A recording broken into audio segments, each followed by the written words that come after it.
Sa panahon ngayon, napakaraming boses ang maririnig sa telebisyon at radyo. Pero may isang bagong muka ng pagbabalita na mabilis nakakuha ng tiwala ng mga manonood. Siya ang rising star ng TV5, ang millennial na si Nikki de Guzman. Kung gusto mo siyang makilala, ay tapusin mo ang video na ito. Si Nikki de Guzman o Mary Nicole de Guzman sa totoong buhay ay ipinanganak noong October 17, 1996 at nakapagtapos sa UP Manila sa kursong Bachelor of Arts in Organizational Communication. Siya ay nagsimula sa larangan ng journalism sa ABS-CBN News Channel, DZMM, Teleradyo at Radyo Patrol sa East 30 noong taong 2018. Ako po si Nikki de Guzman, ang makakasama nyo sa Halalan 2022 News Rundown. At sa murang edad, ipinakita niya ang kanyang husay sa pagbabalita at ang kanyang kakayahang maghatid ng impormasyon ng malinaw at may kredibilidad. Masasabi ko lang, buti pa yung mga buhaya sa wild marunong mabusog. Yung mga nasa gobyerno, walang kabusogan. Noong taong 2023, lumipat siya sa TV5 at naging isa sa mga anchor ng Frontline Pilipinas Weekend, Frontline Express at News 5 Alerts. Nauna na rin siyang na-feature sa isang Palmolive promo na pinamagatang Palmolive Glow-Fee noong siya ay isang estudyante pa lamang noong taong 2016.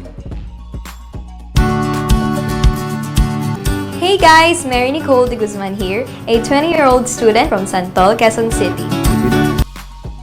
Sa TV5, si Nikki ay kilala sa kanyang profesional na delivery ng balita. Sa bawat breaking news, handa siyang magbigay ng tamang impormasyon sa publiko. Hindi lang siya basta newscaster, siya ay isang storyteller na nagdadala ng balita sa paraang madaling maunawaan ng lahat.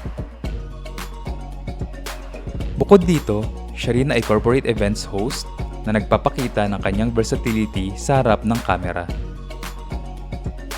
Ngunit higit pa sa kanyang trabaho, si Nikki ay may mga hilig na nagpapakita ng kanyang pagiging relatable. Siya ay fan ng pop culture, mula sa Lord of the Rings hanggang The Witcher at Game of Thrones. Sa kanyang social media at interviews, makikita ang kanyang pagiging approachable at grounded. Ayan. Happy birthday sa'yo, Sir Archie Na siyang dahilan kung bakit mas lalo siyang minamahal ng kanyang audience.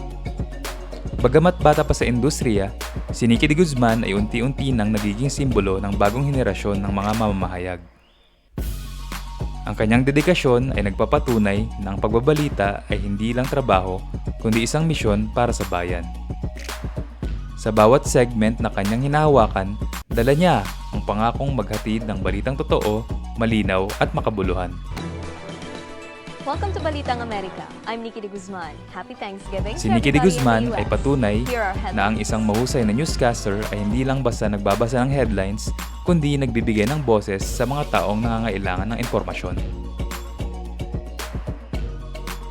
Kung gusto mong mas lubos na makilala pa si Nikki at ang iba pang TV5 personalities, ay huwag kalimutang mag-like, mag-share at mag-subscribe dito sa ating munting channel. At sama-sama nating suportahan ang mga bagong henerasyon ng mga mamamahayag na nagbibigay inspirasyon sa bawat Pilipino.